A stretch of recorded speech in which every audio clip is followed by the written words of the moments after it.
So meron tayo dito ngayon, GoFam.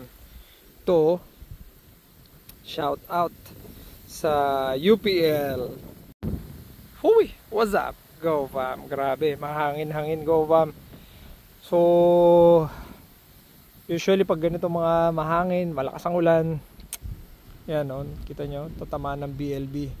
Well anyway, meron tayong tip dito, GoFam. Paano tayo makatipid kasi nga sobrang baba ng palay. So paano tayo makakatipid sa mga ginagamit natin? Syempre sa mga inputs, mga abono, lalo sa mga chemical. So yun, so meron tayo dito ngayon, GoFam. To shout out sa UPL. Yun. Hindi ko alam kung nagka-problema kasi sa lugar nyo. Sa amin, minsan meron mga hoppers. Kaninang dumaan ako dyan sa paligid, meron mga hopper burn na ako nakita. Usually cause yan, GoFam, yung sinasabi nilang ano, yung mga green leaf hopper or brown plant hopper. Siguro sa lugar nyo tawag nila yung tungro o di kaya yung ulmog, GoFam. So ngayon nandito ako sa palayan. Okay, so parang dito ngayon, GoFam, check natin ha, kasi kanina parang meron na ako nakita kaya nagpasyal-pasyal ako dito. Sandali, wait lang, sana makita nyo dito sa video, GoFam. Wait, ayun, ayan. So yan mga yan, GoFam, is yung naghubadan, okay? Kasi yung mga hoppers, GoFam, nagmo-molt sila. Alam niyo yung parang mga ano, parang yung mga ahas na ano, nagtatanggal ng ano, ng skin. Yan, molting yan, GoFam, mga exoskeleton yan mga yan. So yan yung mga hoppers. Yan, may kasama pang ano tawag dyan, gagamba. So dami, iba-iba na yan, may mga bugs.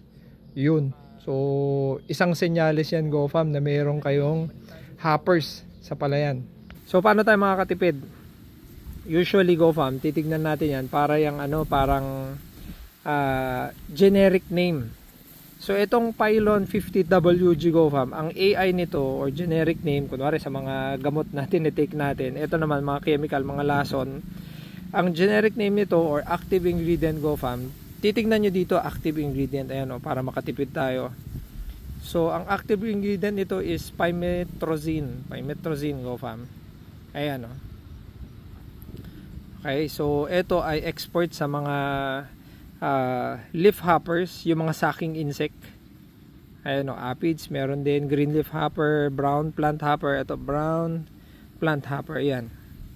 Okay, kasi ang mahal nito, mahal ng mga chemical na pangpatay ng mga ganito, pero ito dekalidad, tsaka mas mura to, GoFam. Alam nyo ba ang kaparehas nito, GoFam?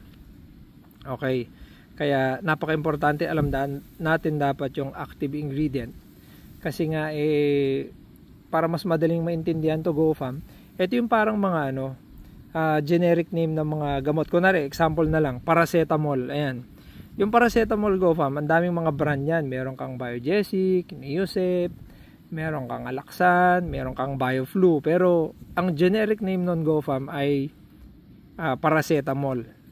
Ayan, okay. So ito naman, sa mga ganito naman, instead na generic name, ang tawag dito, ang nakalagay is active ingredient. So parang ito, pymetrozine. Alam nyo bang kapares nito, GoFam? Kunin natin. Yun, ito pang mayaman to, GoFam. Chess. Sa Syngenta.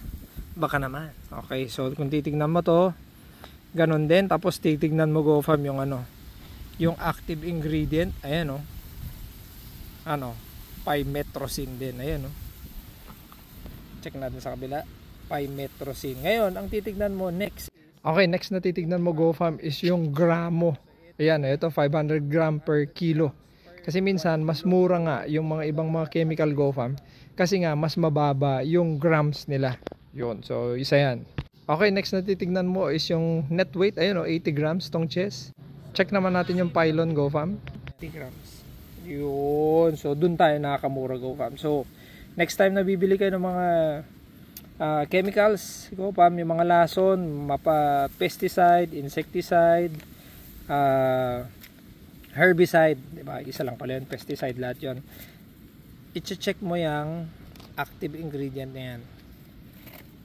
Active ingredient. Okay.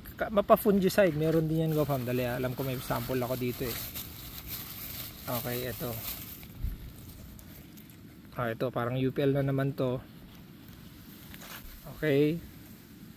Check mo yung active ingredient. Ganun din GoFam mo, Mancozeb. Yun. So isang tip lang yan GoFam para at least makamura tayo. Para medyo mabalanse natin ng konti.